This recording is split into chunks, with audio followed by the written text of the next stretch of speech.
মানুষের জীবন ও চিন্তনের ইতিহাস মূলত একটি অনুসন্ধানের গল্প।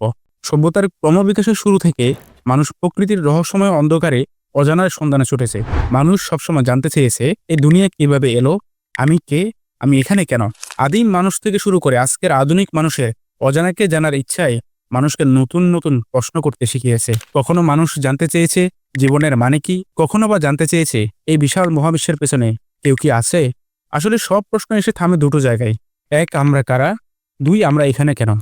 এই প্রশ্নের উত্তর খুঁজতে গিয়েই মানুষ ভাবতে শুরু করেছে সৃষ্টিকর্তার অস্তিত্ব নিয়ে। সৃষ্টিকর্তার অস্তিত্বের ধারণা শুধুমাত্র ধর্মের মধ্যে সীমাবদ্ধ নেই, কারণ এই প্রশ্ন আমাদের জীবনযাপন, নৈতিকতা, ভালো মন্দের ধারণা সবকিছুকেই প্রভাবিত করে। তাই মানুষ জানতে চায়, এই মহাবিশ্ব কি নিজে নিজেই তৈরি হয়েছে, নাকি এর পেছনে আছে কোনো বুদ্ধিমান সত্তা? মৃত্যুই কি সবকিছুর শেষ, নাকি এর পরে অসীম যাত্রা শুরু? মানুষের এই চিরন্তন প্রশ্নগুলো যুগে যুগে কৌতূহল আর অনুসন্ধানের জন্ম দিয়েছে। এই প্রশ্নগুলোর উত্তরের খোঁজে গড়ে উঠেছে নানা মতবাদ, বিশ্বাস এবং তত্ত্ব। এর মধ্যে অন্যতম দুটি ধারণা হলো সৃষ্টিকর্তার অস্তিত্বের পক্ষে এবং বিপক্ষে। এই আলোচনায় আমরা সৃষ্টিকর্তার অস্তিত্বের পক্ষে একটি গুরুত্বপূর্ণ এবং বহুল আলোচিত যুক্তি তুলে ধরব, যা নির্ভরশীলতার যুক্তি বা কন্টিনজেন্সি আর্গুমেন্ট নামে পরিচিত। কন্টিনজেন্সি আর্গুমেন্টটি বুঝতে হলে আমাদের কিছু ফিলোসফিক্যাল বিষয়ে ধারণা থাকতে হবে, যেমন: এক, প্রিন্সিপাল অফ সাফিসিয়েন্ট রিজন বা পিএসআর; দুই, possible existence and impossible existence বা সম্ভাব্য অস্তিত্ব এবং অসম্ভাব্য অস্তিত্ব; তিন, essential properties and accidental properties. বা অনিবার্য বৈশিষ্ট্য বা সম্ভাব্য বৈশিষ্ট্য; চার, অনিবার্য অস্তিত্ব বা নেসেসারি এক্সিস্টেন্স; পাঁচ, নির্ভরশীল অস্তিত্ব বা কন্টিনজেন্ট এক্সিস্টেন্স অথবা ডিপেন্ডেন্ট এক্সিস্টেন্স। পিএসআর দিয়ে শুরু করা যাক। প্রিন্সিপাল অফ সাফিসিয়েন্ট রিজনকে সংক্ষেপে পিএসআর বলে। পিএসআর অনুযায়ী কোনো কিছুর অস্তিত্বের জন্য পর্যাপ্ত কারণ বা ব্যাখ্যা থাকতে হবে। সহজভাবে বললে, যে কোনো জিনিস কেন আছে তার একটা কারণ থাকা দরকার। আমাদের চারপাশটা দেখুন, চেয়ার, টেবিল, গাছপালা, ঘরবাড়ি, এই সব কিছুরই অস্তিত্ব চিরকাল ছিল না। একটা সময় ছিল যখন এগুলো অস্তিত্বে ছিল না, কিন্তু হঠাৎ কোনো কারণ ছাড়াই এগুলো এমনি এমনি অস্তিত্বে চলে এসেছে, এটা বলা যৌক্তিক নয়। কারণ কোনো কিছুই পরম শূন্য থেকে অস্তিত্বে আসতে পারে না। আমরা মানব ইতিহাসে অনেক কিছু দেখেছি, তবে আমরা কখনো এমন কোনো জিনিসের সাক্ষী হইনি যা কোনো কারণ ছাড়া বা শূন্য থেকে হঠাৎ করে অস্তিত্বে এসেছে। এবার আসুন পসিবল এক্সিস্টেন্স বা সম্ভাব্য অস্তিত্ব সম্পর্কে জেনে নেওয়া যাক। পসিবল এক্সিস্টেন্স বা সম্ভাব্য অস্তিত্ব হলো এমন অস্তিত্ব যেটা এভাবেই থাকতে পারত, আবার অন্যভাবেও থাকতে পারত। মানে এটা যেমন আছে তেমন না হয়ে ভিন্ন রকমও হতে পারত। আপনি যে মোবাইলটা ব্যবহার করছেন, ধরুন সেটার রং কালো, কিন্তু প্রশ্ন হলো, এটা কি শুধু কালোই হতে পারত? না, এটা সাদা হতে পারত, নীল হতে পারত, বা অন্য কোনো রঙেরও হতে পারত।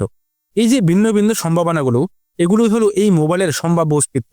অর্থাৎ মোবাইলটার অস্তিত্ব এখন যেভাবে আছে সেভাবে থাকাটা অনিবার্য বা নেসেসারি নয়, বরং মোবাইল কোম্পানি এই মোবাইলটিকে এভাবে ডিজাইন করেছে বলে সেটা এরকম হয়েছে। তবে এখানে একটা গুরুত্বপূর্ণ শর্ত আছে। এই বিকল্প পসিবিলিটিসগুলি অবশ্যই যুক্তির নিয়ম মানতে হবে। যেমন মোবাইলটা কালো হতে পারে, সাদা হতে পারে, নীল হতে পারে, এই সবগুলো যুক্তিসঙ্গত। কিন্তু যদি বলা হয় মোবাইলটা একই সময়ে একই সাথে কালো আবার সাদা, এটা আর সম্ভব না, কারণ এটা যুক্তির নিয়মের সাথে সাংঘর্ষিকতা তৈরি করে। একইভাবে কেউ যদি বিবাহিত হয়, সে একই সাথে অবিবাহিত হতে পারে না। এই ধরনের কথাগুলো যুক্তিগতভাবে অসঙ্গত। এ কারণেই ফিলোসফির ভাষায় বলা হয়, যা কিছু যুক্তির সঙ্গে সাংঘর্ষিক নয় সেটাই সম্ভাব্য অস্তিত্ব, আর যা কিছু যুক্তির নিয়ম ভাঙে সেটা আর সম্ভাব্য নয়, বরং সেটা অসম্ভব। পসিবিলিটি মূলত দুই প্রকার: এক হচ্ছে লজিক্যাল পসিবিলিটি, দুই সায়েন্টিফিক পসিবিলিটি। লজিক্যাল পসিবিলিটি বলতে বোঝায় যে জিনিসগুলো যুক্তিবিদ্যার মৌলিক নিয়মের সাথে সাংঘর্ষিকতা তৈরি করে না, মানে যেগুলোতে কোনো স্ববিরোধিতা তৈরি হয় না। সহজ ভাষায় যেটা যুক্তিতে সম্ভব সেটাই লজিক্যালি সম্ভব। একজন অবিবাহিত মানুষের কোনো স্ত্রী থাকবে না, এটা পুরোপুরি যুক্তিসঙ্গত। আবার একজন মানুষের একাধিক টি শার্ট থাকতে পারে, এটাতেও কোনো সমস্যা নেই। এ ধরনের কথাগুলো সকল সম্ভাব্য জগতেই সত্য হতে পারে, কারণ এখানে কোনো যুক্তিগত সংঘর্ষ নেই। কিন্তু যদি বলা হয় একজন অবিবাহিত মানুষের ওয়াইফ আছে, বা একটা বর্গাকার বৃত্ত তৈরি করা সম্ভব, অথবা একটা ত্রিভুজের 5টা বাহু আছে, এই কথাগুলো শুনলেই বোঝা যায় এগুলো যুক্তির সঙ্গে সরাসরি সাংঘর্ষিকতা তৈরি করে। এ ধরনের দাবি কোনো সম্ভাব্য জগতেই সত্য হতে পারে না, কারণ এগুলো লজিক্যালি ইম্পসিবল। এখন আসি সায়েন্টিফিক পসিবিলিটিতে। আমাদের মহাবিশ্ব কিছু নির্দিষ্ট প্রাকৃতিক নিয়ম মেনে চলে। এই নিয়মের ভিতরে যা সম্ভব সেটা সায়েন্টিফিক্যালি সম্ভব, আর এই নিয়মের মধ্যে যা সম্ভব নয় সেটা সায়েন্টিফিক্যালি অসম্ভব। যেমন কোনো প্রযুক্তি ছাড়া একজন মানুষ আকাশে উঠতে পারে না, এটা সায়েন্টিফিক্যালি অসম্ভব। কিন্তু এখানে একটা গুরুত্বপূর্ণ কথা হলো, সায়েন্টিফিক্যালি অসম্ভব হলেই কোনো কিছু যুক্তিসঙ্গতভাবেও অসম্ভব হয়ে যায় না। যুক্তির দিক থেকে এমন একটা সম্ভাব্য জগৎ কল্পনা করা যায় যেখানে মানুষের প্রকৃতি আলাদা আর সে প্রযুক্তি ছাড়াই উঠতে পারে। এই কারণেই বলা হয় অনেক কিছু আছে যা লজিক্যালি সম্ভব কিন্তু আমাদের জগতে সায়েন্টিফিক্যালি সম্ভব নয়। এবার আসুন এসেনশিয়াল প্রপার্টিস কি এবং অ্যাক্সিডেন্টাল প্রপার্টিস কি তা জেনে নেওয়া যাক। প্রতিটি জিনিসের কোনো না কোনো বৈশিষ্ট্য থাকে, আর এই বৈশিষ্ট্য হতে পারে দুই রকমের। একটা হলো এসেনশিয়াল বা অনিবার্য বৈশিষ্ট্য, আরেকটা হলো অ্যাক্সিডেন্টাল বা সম্ভাব্য বৈশিষ্ট্য। এসেনশিয়াল প্রপার্টিজ বলতে বোঝায় এমন গুণ বা বৈশিষ্ট্য যেটা ছাড়া কোনো সত্তা ওই সত্তাই থাকে না, মানে এই বৈশিষ্ট্য না থাকলে সেই জিনিসটার পরিচয়ই বদলে যায়। যেমন একটা ত্রিভুজ, ত্রিভুজ মানে তিনটা বাহু। কোনো সম্ভাব্য জগতেই এমন কোনো ত্রিভুজ কল্পনা করা যায় না যার তিনটা বাহু নেই, তাই ত্রিভুজের তিন বাহু থাকা তার একটি অনিবার্য বৈশিষ্ট্য। অন্যদিকে অ্যাক্সিডেন্টাল প্রপার্টিস হলো এমন গুণাবলী যা কোনো সত্তার সঙ্গে নেসেসারিলি যুক্ত নয়। এই গুণাবলী থাকতেও পারে আবার নাও থাকতে পারে, তবুও সত্তাটা একই থাকে। যেমন ধরুন একজন মানুষ হওয়ার ক্ষেত্রে মরণশীল হওয়া এসেনশিয়াল, কারণ সব মানুষই মরণশীল, কিন্তু তার পেশা, তার অবস্থান, তার পরিচয় এসব অ্যাক্সিডেন্টাল। ধরুন আপনার বন্ধু একজন শিক্ষক, শিক্ষক হওয়াটা তার জন্য বাধ্যতামূলক বা নেসেসারি ছিল না। তিনি চাইলে দার্শনিক হতে পারতেন, বিজ্ঞানী হতে পারতেন বা অন্য কোনো পেশায়ও থাকতে পারতেন। তবে তিনি যেটাই হতেন তিনি মানুষই থাকতেন এবং তিনি মরণশীল হতেন, কারণ মরণশীল এবং মনুষ্যত্ব তার এসেনশিয়াল প্রপার্টিস। এবার আসুন নেসেসারি এক্সিস্টেন্স বা অনিবার্য অস্তিত্ব সম্পর্কে জেনে নেওয়া যাক। নেসেসারি এক্সিস্টেন্স হলো এমন এক ধরনের অস্তিত্ব যার জন্য কোনো কারণ লাগে না, যা নিজে থেকেই আছে আর যেটা না থাকার কোনো সম্ভাবনাই নেই। মানে এটা এমন কিছু যা অন্য কিছুর উপর নির্ভর করে না আর সবসময় সব অবস্থাতেই নেসেসারিলি থাকবে। ফিলোসফিতে এটাকে বলা হয় অনিবার্য অস্তিত্ব বা নেসেসারি এক্সিস্টেন্স। ধরুন একটা ত্রিভুজ, ত্রিভুজ মানে কি? ত্রিভুজ মানে তিনটা বাহু, কিন্তু এটা কি কখনো সম্ভব যে কোনো এক জগতে ত্রিভুজের বাহু 4টা বা 5টা হয়ে যাবে? না, একদমই সম্ভব না। যে কোনো জায়গায়, যে কোনো বাস্তবতায় ত্রিভুজ সবসময় 3 বাহু বিশিষ্ট হবে। এই 3 বাহু থাকা ত্রিভুজের একটি অনিবার্য বৈশিষ্ট্য। এ কারণে বলা হয় ত্রিভুজের এই বৈশিষ্ট্য নেসেসারি বা অনিবার্য। অনিবার্য অস্তিত্বের গুরুত্বপূর্ণ বৈশিষ্ট্য হলো এটি অন্য কোনো কিছুর উপর নির্ভরশীল নয়। ত্রিভুজের 3টি বাহু থাকার বিষয়টি কোনো বাহিরের কারণের উপর নির্ভর করে না, বরং এটিই তার নিজস্ব প্রকৃতি। অনিবার্য অস্তিত্ব এমন যার নিজের অস্তিত্বের ব্যাখ্যা নিজেই দেয়, অন্য কিছুর উপর নির্ভর করে না। এবার আসুন নির্ভরশীল অস্তিত্ব বা কন্টিনজেন্ট এক্সিস্টেন্স অথবা ডিপেন্ডেন্ট এক্সিস্টেন্স বলতে কি বুঝি তা ব্যাখ্যা করা যাক। নির্ভরশীল অস্তিত্ব বলতে বোঝায় এমন অস্তিত্ব যা নাও থাকতে পারত অথবা যেভাবে আছে সেভাবে না থেকে অন্যভাবেও থাকতে পারত। সহজ করে বললে এর অস্তিত্ব নেসেসারি নয়। উদাহরণ, আমি বা আপনি, আমরা জন্মগ্রহণ নাও করতে পারতাম, তাই আমাদের অস্তিত্ব নেসেসারি নয়। আমাদের অস্তিত্ব নির্ভরশীল। যে কোনো সত্তা যার অস্তিত্বের জন্য অন্য কিছুর উপর নির্ভর করতে হয় এবং যা নেসেসারিলি অস্তিত্বশীল নয়, তাই হলো নির্ভরশীল অস্তিত্ব। এখন আমাদের চারপাশে তাকান। এই মহাবিশ্বে আমরা যা কিছু দেখি, অনুভব করি বা ব্যবহার করি সবই নির্ভরশীল। এই পৃথিবী, প্রকৃতি, আপনি যে চেয়ারে বসে আছেন, এমনকি যে মোবাইল ফোনে আপনি এই ভিডিও দেখেছেন, সবই নির্ভরশীল অস্তিত্ব। কারণ এগুলোর কোনোটারই অস্তিত্ব নেসেসারি ছিল না। এগুলো নাও থাকতে পারত অথবা অন্য কোনো ডিজাইনেও থাকতে পারত। ধরুন আপনার হাতের মোবাইল ফোন, এই মোবাইলটা এমন নয় যে এটা অস্তিত্বে আসতেই হতো, বরং মোবাইল কোম্পানি ইচ্ছা করেছে বলেই এটা অস্তিত্বে এসেছে। কোম্পানির মালিক চাইলে এই মোবাইলটা নাও বানাতে পারতেন অথবা অন্য ডিজাইনেও বানাতে পারতেন। এখন একটা স্বাভাবিক প্রশ্ন আসে, এই ধরনের নির্ভরশীল জিনিসের ক্ষেত্রে আমরা জিজ্ঞেস করতেই পারি, এটা অস্তিত্বশীল কেন? এটা কি নিজেই নিজেকে অস্তিত্বে নিয়ে এসেছে? এর আকৃতি এমন কেন? এটা কি নিজের আকৃতি নিজেই ঠিক করেছে নাকি অন্য কেউ করেছে? এই প্রশ্নগুলো আসাটাই স্বাভাবিক, কারণ যা কিছু অন্য কিছুর উপর নির্ভরশীল তার অস্তিত্ব নেসেসারি বা অনিবার্য হতে পারে না, বরং তার নির্ভরশীল। প্রিন্সিপাল অফ সাফিসিয়েন্ট রিজন বা পিএসআর অনুযায়ী প্রতিটি নির্ভরশীল সত্তার অস্তিত্বের পেছনে অবশ্যই কোনো না কোনো কারণ বা ব্যাখ্যা থাকতে হবে। তাহলে প্রশ্ন উঠে, এই নির্ভরশীল অস্তিত্বগুলোর কারণ কি? এগুলি কি শূন্য থেকে অস্তিত্বে এসেছে, নাকি নিজেই নিজেকে অস্তিত্বে এনেছে, নাকি অন্য কোনো সৃষ্ট নির্ভরশীল সত্তা এগুলোকে অস্তিত্বে এনেছে, অথবা কোনো অসিষ্ট ও স্বাধীন সত্তা এই নির্ভরশীল অস্তিত্বগুলোকে কি অস্তিত্বে নিয়ে এসেছে? প্রথমে দেখা যাক শূন্য থেকে অস্তিত্বে আসার ধারণা সত্য কিনা। এটা একেবারেই স্পষ্ট যে কোনো কিছুই শূন্য থেকে অস্তিত্বে আসতে পারে না। শূন্য বলতে বোঝায় সকল ধরনের পদার্থ, শক্তি, কারণ, নিয়ম এবং এমনকি সম্ভাবনারও অনুপস্থিতি। শূন্যতা এমন একটি অবস্থা যেখানে কোনো পরিবেশ নেই, কোনো কার্যকারণ নেই, কোনো অস্তিত্বের সম্ভাবনাও নেই। তাহলে প্রশ্ন হলো, যেখানে কিছুই নেই সেখান থেকে কিছু কিভাবে আসবে? অনেকে এখানে কোয়ান্টাম ভ্যাকুয়ামের কথা নিয়ে আসতে পারেন। অনেকেই দাবি করেন কোয়ান্টাম ভ্যাকুয়ামে নাকি শূন্যতা থেকে কণা সৃষ্টি হতে পারে, কিন্তু সত্যটা হলো কোয়ান্টাম ভ্যাকুয়াম কোনো শূন্যতা নয়। এটি একটি নির্দিষ্ট ভৌত অবস্থা যেখানে শক্তি বিদ্যমান, পদার্থবিজ্ঞানের নিয়ম কার্যকর, সেখানে ক্ষণস্থায়ীভাবে কণা ও প্রতিকণা সৃষ্টি হয় এবং তা আবার ধ্বংস হয়ে শক্তিতে রূপান্তরিত হয়। অর্থাৎ কোয়ান্টাম ভ্যাকুয়াম নিজেই একটি ভৌত অবস্থা, কোনো শূন্য অবস্থা নয়। যুক্তির আলোকে এই বিষয়টি পরিষ্কার যে নির্ভরশীল অস্তিত্বগুলো শূন্য থেকে আসতে পারে না। এখন প্রশ্ন হলো, নির্ভরশীল অস্তিত্বগুলো কি তবে নিজেই নিজেকে অস্তিত্বে নিয়ে এসেছে? কোনো নির্ভরশীল অস্তিত্ব কখনোই নিজেই নিজেকে অস্তিত্বে আনতে পারে না, কিংবা নিজেই নিজের সৃষ্টির কারণ হতে পারে না। আমি, আপনি কিংবা আমাদের চারপাশের যে কোনো বস্তু, কোনো কিছুই নিজেকে অনস্তিত্ব থেকে অস্তিত্বে নিয়ে আসতে পারে না। কোনো কিছু অস্তিত্বে আসা মানে হলো যা আগে ছিল না, পরে তা অস্তিত্বশীল হয়েছে। প্রিন্সিপাল অফ সাফিসিয়েন্ট রিজন বা পিএসআর অনুযায়ী অস্তিত্বশীল প্রতিটি জিনিসের জন্য অবশ্যই একটি পর্যাপ্ত কারণ বা ব্যাখ্যা থাকতে হবে। এখন যদি বলা হয় কোনো কিছু নিজে নিজের অস্তিত্বের কারণ, তাহলে এখানে একটি গুরুতর সমস্যা তৈরি হয়।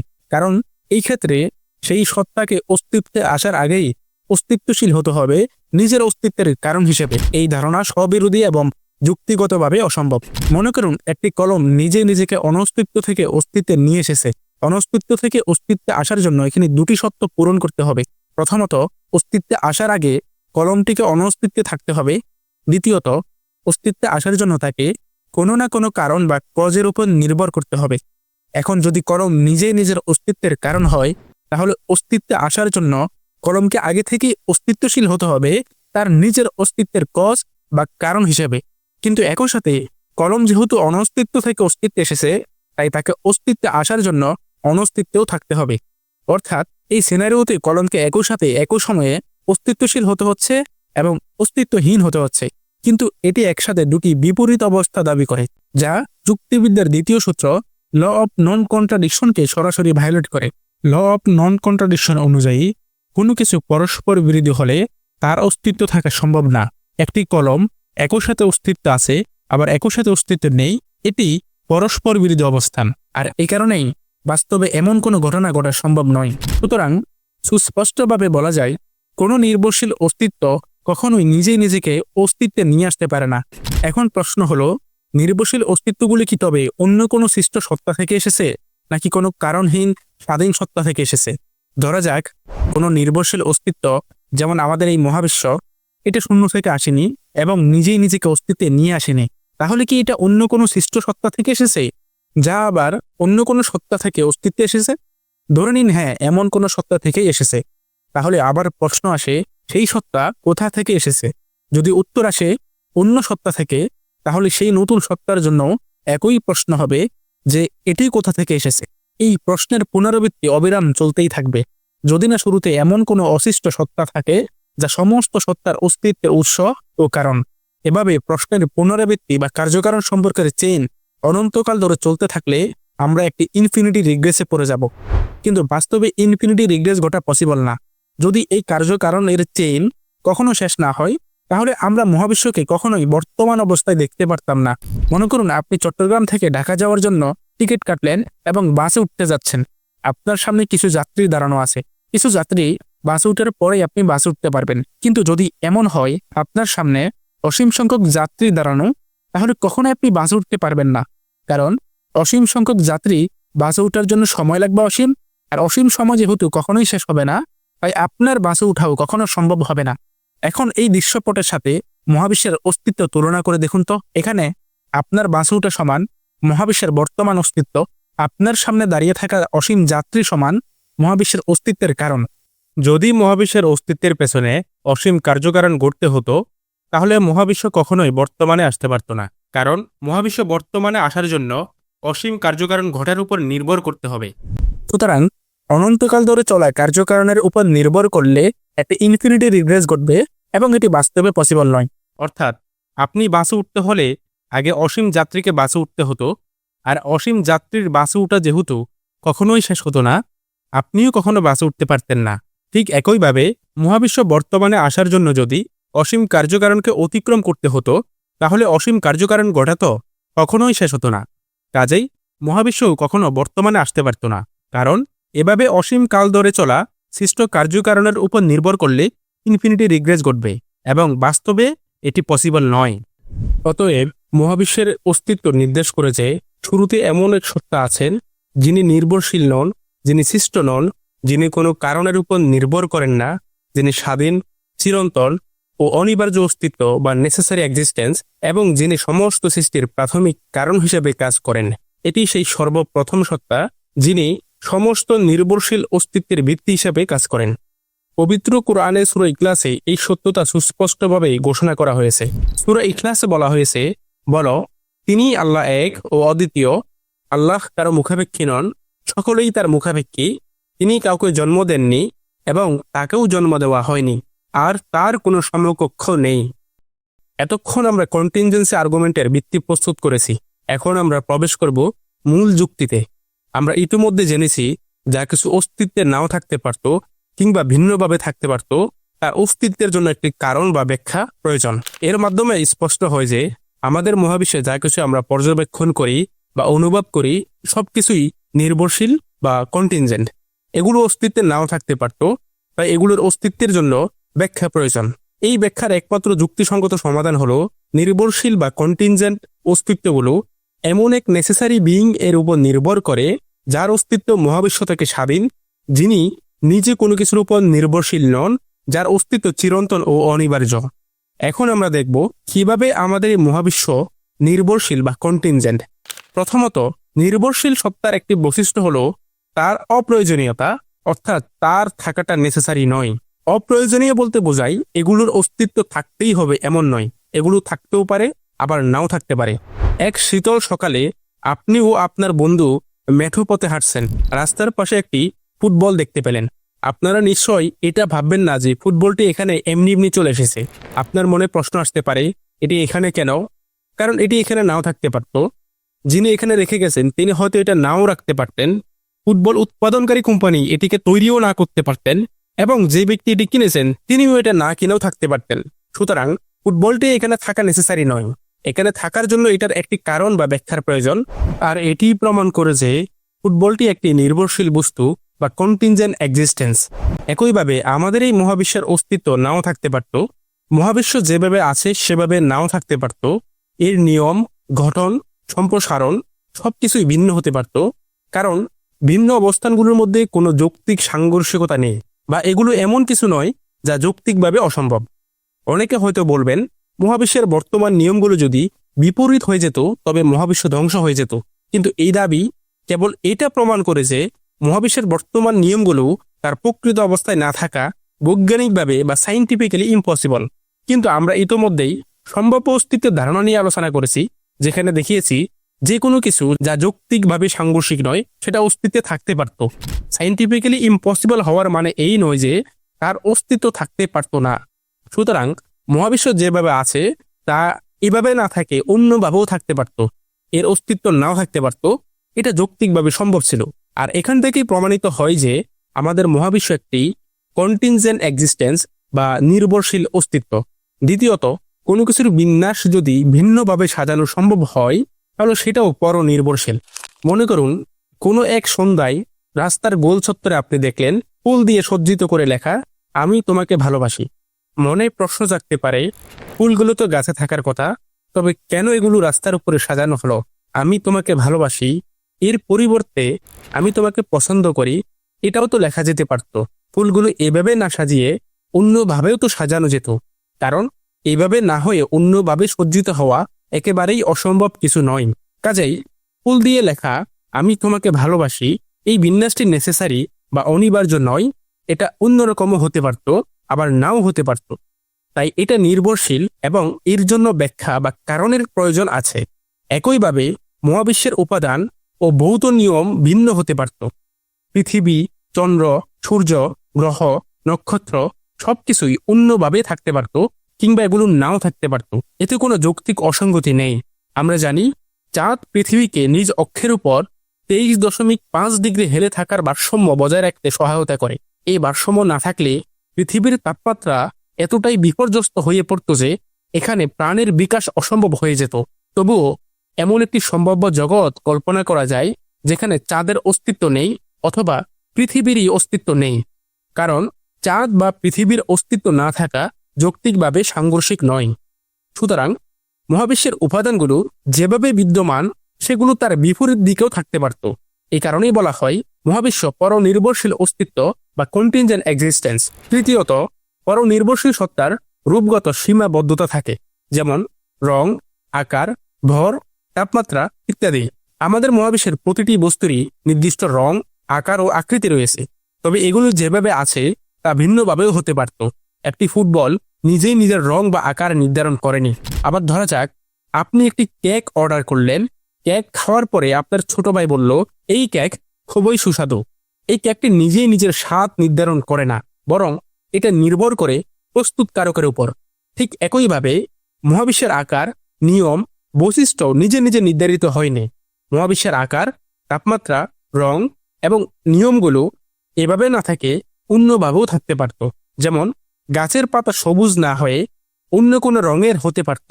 প্রকৃতির নিয়মাবলীও বর্তমানের চেয়ে সম্পূর্ণ ভিন্ন হতে পারত। এই বৈশিষ্ট্যগুলো ইঙ্গিত দেয় যে মহাবিশ্ব নিজে নিজের রূপগত সীমাবদ্ধতা নির্ধারণ করেনি, বরং কেউ বা কিছু এগুলোকে এভাবে নির্ধারণ করেছে। তা না হলে কেন কোনো বস্তুর আকার বা রং এরকম হলো, কেন অন্যরকম হলো না, কেন এগুলো এমন বিশেষ বৈশিষ্ট্য ধারণ করলো? সুতরাং যেসব জিনিসের রূপগত সীমাবদ্ধতা রয়েছে সেগুলো পরনির্ভরশীল বা কন্টিনজেন্ট। যেহেতু মহাবিশ্বের রূপগত সীমাবদ্ধতা আছে, তাই মহাবিশ্ব একটি কন্টিনজেন্ট বা পরনির্ভরশীল অস্তিত্ব। চতুর্থ, পরনির্ভরশীল সত্তার আরেকটি বৈশিষ্ট্য হলো সসীমতা। আমাদের মহাবিশ্ব অসীম বা চিরন্তন নয়, বরং সসীম। বিগ ব্যাং তত্ত্বের মাধ্যমে আমরা জানতে পারি আমাদের এই মহাবিশ্বের একটি সূচনা বা শুরু রয়েছে। পরনির্ভরশীলতার এইসব বৈশিষ্ট্য আমাদেরকে একটি গুরুত্বপূর্ণ সিদ্ধান্তের দিকে নিয়ে যায়। আমরা অনুভব করি ও পর্যবেক্ষণ করি যে আমাদের মহাবিশ্ব এবং এর অভ্যন্তরে যা কিছু বিদ্যমান তা সবই নির্ভরশীল বা কন্টিনজেন্ট, আর এই প্রতিটি নির্ভরশীল বস্তুর সমন্বয়ে আমাদের এই মহাবিশ্ব গঠিত। সুতরাং মহাবিশ্ব এমন কিছুর উপর নির্ভরশীল যিনি নিজে নির্ভরশীল নন, সৃষ্ট নন, যিনি কোনো কারণের উপর নির্ভর করেন না, যিনি স্বাধীন, চিরন্তন ও অনিবার্য অস্তিত্ব বা নেসেসারি এক্সিস্টেন্স এবং সমস্ত সৃষ্টির প্রাথমিক কারণ হিসেবে কাজ করেন। এখন আমরা একটি ডিডাকটিভ আর্গুমেন্ট দাঁড় করাতে পারি, যার মাধ্যমে স্রষ্টার অস্তিত্ব প্রমাণ করা যেতে পারে। এখানে একটি কথা বলে রাখতে হবে যে ডিডাকটিভ আর্গুমেন্টের ক্ষেত্রে যদি প্রেমিসগুলো সত্য হয় তবে সিদ্ধান্ত অনিবার্যভাবে সত্য হবে। আমাদের ডিডাকটিভ আর্গুমেন্টের প্রেমিসগুলো হলো, যা কিছু অস্তিত্বশীল তার অস্তিত্বের জন্য ব্যাখ্যা প্রয়োজন। মহাবিশ্ব অস্তিত্বশীল, অতএব মহাবিশ্বের অস্তিত্বের জন্য একটি ব্যাখ্যা প্রয়োজন। সেই ব্যাখ্যাটি হয় তার নিজস্ব প্রকৃতি দ্বারা ব্যাখ্যা করা হবে, অথবা অন্য কোনো জিনিস দ্বারা ব্যাখ্যা করা হবে। সেই ব্যাখ্যাটি হবে অনিবার্য অস্তিত্ব বা সৃষ্টিকর্তা। সুতরাং সৃষ্টিকর্তা অস্তিত্বশীল। এবার আসুন প্রেমিসগুলোর ব্যাখ্যায়। প্রেমিস 1, যা কিছু অস্তিত্বশীল তার অস্তিত্বের জন্য ব্যাখ্যা প্রয়োজন। এটা মূলত প্রিন্সিপাল অফ সাফিসিয়েন্ট রিজন বা পিএসআর এর উপর প্রতিষ্ঠিত। পিএসআর নিয়ে আলোচনাতে আমরা এই বিষয়ে বিস্তারিত আলোচনা করেছি এবং দেখিয়েছি যা কিছু অস্তিত্বশীল তার অস্তিত্বের জন্য ব্যাখ্যা প্রয়োজন এবং এটা নেসেসারিলি ট্রু। সুতরাং পিএসআর যুক্তিসঙ্গতভাবে অপরিহার্য এবং প্রেমিস 1 সত্য। প্রেমিস 2, মহাবিশ্ব অস্তিত্বশীল। আমাদের মহাবিশ্বের অস্তিত্ব এমন একটি মৌলিক সত্য যা প্রত্যক্ষ অভিজ্ঞতার মাধ্যমে আমরা নিশ্চিত হতে পারি। তবে কেউ যদি দ্বিমত পোষণ করে, তার দায়িত্ব হবে যুক্তিসহ প্রমাণ উপস্থাপন করা যে কেন মহাবিশ্ব অস্তিত্বশীল নয়। তবে কেউ যদি বলে মহাবিশ্ব অস্তিত্বশীল নয়, তবে এই দাবি কেবল যুক্তিহীন নয়, বরং এই দাবির পক্ষে কোনো যুক্তি দেওয়া সম্ভব নয়। কারণ মহাবিশ্বের অস্তিত্বকে অস্বীকার করতে গেলে তাকে এমন একটা অবস্থানের পক্ষে যুক্তি দিতে হবে যেই অবস্থান নিজেই বাস্তবতাকে অস্বীকার করে। কারণ কেউ যদি বলে মহাবিশ্ব অস্তিত্বশীল নয়, সবকিছুই বিভ্রমের ফলাফল, তাহলে তার দাবিকৃত মহাবিশ্ব অস্তিত্বশীল নয় এই লাইনটিও বিভ্রমের ফলাফল। সুতরাং মহাবিশ্বের অস্তিত্ব এক অনস্বীকার্য সত্য। এই কারণেই প্রেমিস 2 সত্য বলে প্রমাণিত। প্রেমিস 3, অতএব মহাবিশ্বের অস্তিত্বের জন্য একটি ব্যাখ্যা প্রয়োজন। প্রেমিস 1 অনুযায়ী যা কিছু অস্তিত্বশীল তার অস্তিত্বের জন্য ব্যাখ্যা প্রয়োজন। প্রেমিস 2 অনুযায়ী মহাবিশ্ব অস্তিত্বশীল। কাজেই প্রেমিস 1 এবং 2 অনুযায়ী যেহেতু আমাদের এই মহাবিশ্ব অস্তিত্বশীল, সেহেতু মহাবিশ্বের অস্তিত্বের জন্য অবশ্যই ব্যাখ্যা প্রয়োজন। সুতরাং প্রেমিস 1 এবং 2 এর মতো প্রেমিস 3ও সত্য হতে বাধ্য। প্রেমিস 4, সেই ব্যাখ্যাটি হয় তার নিজস্ব প্রকৃতি দ্বারা অথবা অন্য কোনো বাহিরের কারণ দ্বারা ব্যাখ্যা করা হবে। যদি কোনো কিছুর ব্যাখ্যা থাকে তবে সেটা 2 রকম হতে পারে। 1, তার অস্তিত্ব তার নিজস্ব প্রকৃতির কারণেই অনিবার্য। 2, তার অস্তিত্ব অন্য কোনো বাহিরের কারণ বা এক্সটার্নাল কজ। আমাদের মহাবিশ্বের সূচনা আছে। বিগ ব্যাং থিওরি অনুযায়ী মহাবিশ্ব চিরন্তন নয়, বরং একটি সূচনা বিন্দু থেকে প্রসারিত হয়েছে।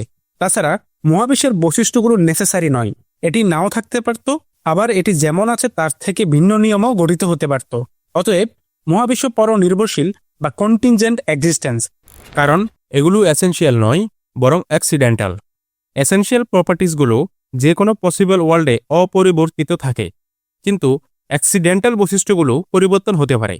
আমাদের মহাবিশ্ব যেহেতু ভিন্ন কোনো পসিবল ওয়ার্ল্ডে এখন যেভাবে আছে তার থেকে ভিন্ন রকম হতে পারত, তাই আমাদের মহাবিশ্বের বৈশিষ্ট্যগুলো হলো অ্যাক্সিডেন্টাল। আর যা কিছু অ্যাক্সিডেন্টাল তা অবশ্যই কন্টিনজেন্ট বা নির্ভরশীল। পরনির্ভরশীল অস্তিত্বগুলো কখনোই নিজেই নিজের অস্তিত্বের কারণ হতে পারে না, তাই মহাবিশ্ব স্বসৃষ্ট হতে পারে না, কারণ স্বসৃষ্টর ধারণা স্ববিরোধী। সুতরাং মহাবিশ্বের ব্যাখ্যা তার নিজস্ব প্রকৃতির মধ্যে নয়, বরং অন্য কোনো বাহিরের কারণ বা এক্সটার্নাল কজের উপর নির্ভর করে। কাজেই প্রেমিস 4 যৌক্তিকভাবে প্রতিষ্ঠিত এবং সত্য। প্রেমিস 5, সেই ব্যাখ্যাটি হচ্ছে অনিবার্য অস্তিত্ব বা স্রষ্টা। নির্ভরশীল বা কন্টিনজেন্ট এক্সিস্টেন্স সবসময় নিজের অস্তিত্বের জন্য অন্য কোনো সত্তার উপরে নির্ভর করে। তবে এই বিষয়টি স্পষ্ট যে কোনো সত্তা অস্তিত্বে আসার জন্য কার্যকারণ সম্পর্ক অসীম চক্রে আবদ্ধ হতে পারে না। যেহেতু মহাবিশ্ব নির্ভরশীল, তাই এর কারণও নির্ভরশীল হতে পারে না। কারণ যদি সেই কজ বা কারণ নিজেই নির্ভরশীল হয়, তবে তারও কারণ বা কজের প্রয়োজন। এভাবে যদি পেছনের দিকে কার্যকারণ সম্পর্ক অসীমকাল ধরে চলতে থাকে, তাহলে কখনোই চূড়ান্ত ব্যাখ্যায় পৌঁছানো যাবে না, বরং ইনফিনিটি রিগ্রেসে পতিত হবে। আর এরকম হলে মহাবিশ্বের সৃষ্টি সম্ভব হতো না। আমাদের এই মহাবিশ্ব পরনির্ভরশীল এবং এমন কোনো পরনির্ভরশীল সত্তা বা অস্তিত্ব নেই যা কারণহীনভাবে বিদ্যমান। অতএব শুরুতে এমন একটি চূড়ান্ত ভিত্তি প্রয়োজন, যা একটি সত্তা যার অস্তিত্ব থাকতেই হবে, বা অনিবার্য অস্তিত্ব, যিনি কারণহীন কারণ, যিনি সমস্ত নির্ভরশীল অস্তিত্বের ভিত্তি, যিনি স্বাধীন, স্বনির্ভর এবং চিরন্তন। এই সত্তাকেই আমরা বলি নেসেসারি বিং বা নেসেসারি এক্সিস্টেন্স। সুতরাং প্রেমিস 5 সত্য। সিদ্ধান্ত: স্রষ্টা অস্তিত্বশীল। ডিডাকটিভ আর্গুমেন্টের নীতি অনুযায়ী যদি প্রেমিসগুলো সত্য হয়, তবে সিদ্ধান্ত অবধারিতভাবে সত্য। আমরা দেখিয়েছি যা কিছু অস্তিত্বশীল তা ব্যাখ্যা দাবি করে। মহাবিশ্ব অস্তিত্বশীল, মহাবিশ্ব পরনির্ভরশীল বা কন্টিনজেন্ট। পরনির্ভরশীল অস্তিত্বের চূড়ান্ত ব্যাখ্যা একটি অনিবার্য বা নেসেসারি বিং এর মধ্যে নিহিত। অতএব একটি স্বাধীন, চিরন্তন, স্বনির্ভর, কারণহীন কারণের অস্তিত্ব অপরিহার্য বা নেসেসারি। দর্শন, যুক্তি এবং মেটাফিজিক্যালি সেই অনিবার্য সত্তাকে আমরা স্রষ্টা বলি। কারণহীন কারণ, স্বাধীনতা, স্বনির্ভরতা, চিরন্তনতা এবং অনিবার্য অস্তিত্বের বৈশিষ্ট্যগুলো একমাত্র স্রষ্টার প্রকৃতির সঙ্গেই মিলে যায়। স্রষ্টা হলো সেই অনিবার্য অস্তিত্ব যিনি নিজে কারণহীন এবং যার অস্তিত্ব অন্য কোনো সত্তার উপর নির্ভরশীল নয়, যিনি একক, স্বাধীন, স্বনির্ভর সত্তা। এই যুক্তির আলোকেই স্রষ্টা অস্তিত্বশীল, এই সিদ্ধান্তটি অনিবার্য বা নেসেসারিলি সত্য।